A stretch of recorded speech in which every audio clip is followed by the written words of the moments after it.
ভাবুন, আপনি এমন একটি দেশে পা রাখলেন যেখানে আপনার চারপাশে সবকিছু যেন ভবিষ্যৎ থেকে উঠে এসেছে। বিশাল স্ক্রিন, ঝকঝকে রাস্তা, দ্রুতগতির ট্রেন আর হাজার হাজার মানুষ ছুটে চলেছে নিজের গন্তব্যের দিকে। প্রথম দেখায় মনে হবে এই দেশ হয়তো ভবিষ্যৎকে অনেক আগেই ছুঁয়ে ফেলেছে।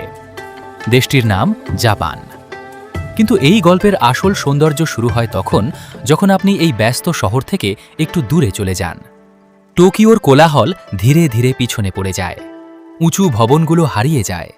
তার জায়গা নেয় সবুজ পাহাড়, শান্ত নদী আর ছোট ছোট গ্রাম। কিছু জায়গায় এমন কাঠের বাড়ি দেখা যায় যেগুলো দেখে মনে হয় সময় এখানে থেমে আছে। এটাই জাপান। একদিকে পৃথিবীর অন্যতম আধুনিক দেশ, অন্যদিকে শত শত বছরের ঐতিহ্যকে বুকের মধ্যে ধরে রাখা এক দেশ। জাপানের রাজধানী টোকিও যেন তার ভবিষ্যতের মুখ। দিনের বেলায় শহরটি ব্যস্ততায় ভরে থাকে। মানুষ কাজে যাচ্ছে, ট্রেন ছুটছে, রাস্তা দিয়ে হাজার হাজার মানুষ হাঁটছে। কিন্তু এই ব্যস্ততার মাঝেও জাপানের মানুষের জীবনে একটা বিষয় খুব স্পষ্ট: শৃঙ্খলা। মানুষ লাইনে দাঁড়ায়, অন্যের সময়কে সম্মান করে, নিজের দায়িত্বকে গুরুত্ব দেয়। কিন্তু টোকিও থেকে বেরিয়ে যখন আপনি কিয়োটোর দিকে যাবেন, তখন মনে হবে আপনি যেন অন্য এক জাপানে চলে এসেছেন। কিয়োটোর সরু রাস্তা দিয়ে হাঁটতে হাঁটতে চোখে পড়বে পুরনো কাঠের বাড়ি, শান্ত মন্দির আর লাল রঙের টোরি গেট। এখানে শহরের গতি অনেক ধীর। মনে হবে আধুনিক পৃথিবীর ব্যস্ততা থেকে কয়েক মুহূর্তের জন্য আপনি অনেক দূরে চলে এসেছেন। একসময় কিয়োটো ছিল জাপানের রাজনৈতিক ও সাংস্কৃতিক কেন্দ্র। আজও শহরটি তার সেই পুরনো পরিচয় ধরে রেখেছে। আর এই জায়গাতেই জাপানের সবচেয়ে সুন্দর গল্পটি লুকিয়ে আছে। জাপান বদলেছে, কিন্তু নিজের অতীতকে ভুলে যায়নি।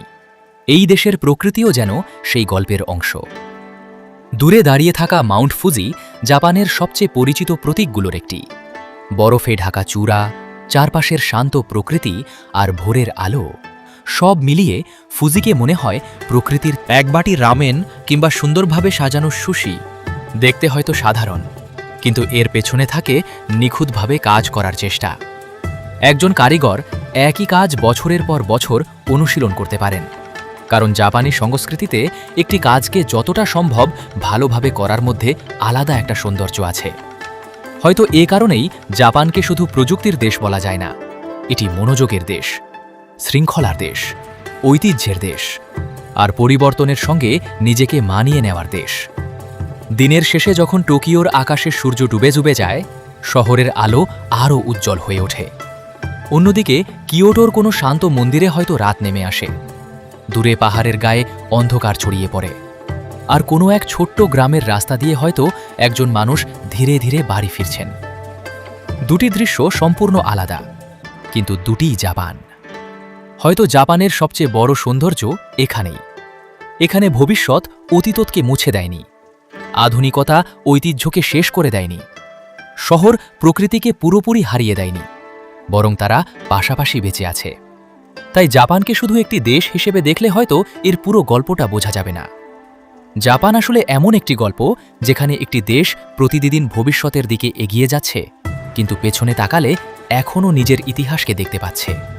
আর হয়তো সেই কারণেই জাপান শুধু ভ্রমণের একটি জায়গা নয়, জাপান একটি অনুভূতি, একটি গল্প, একটি দেশ যেখানে ভবিষ্যৎ আর অতীত একই পথে পাশাপাশি হাঁটে।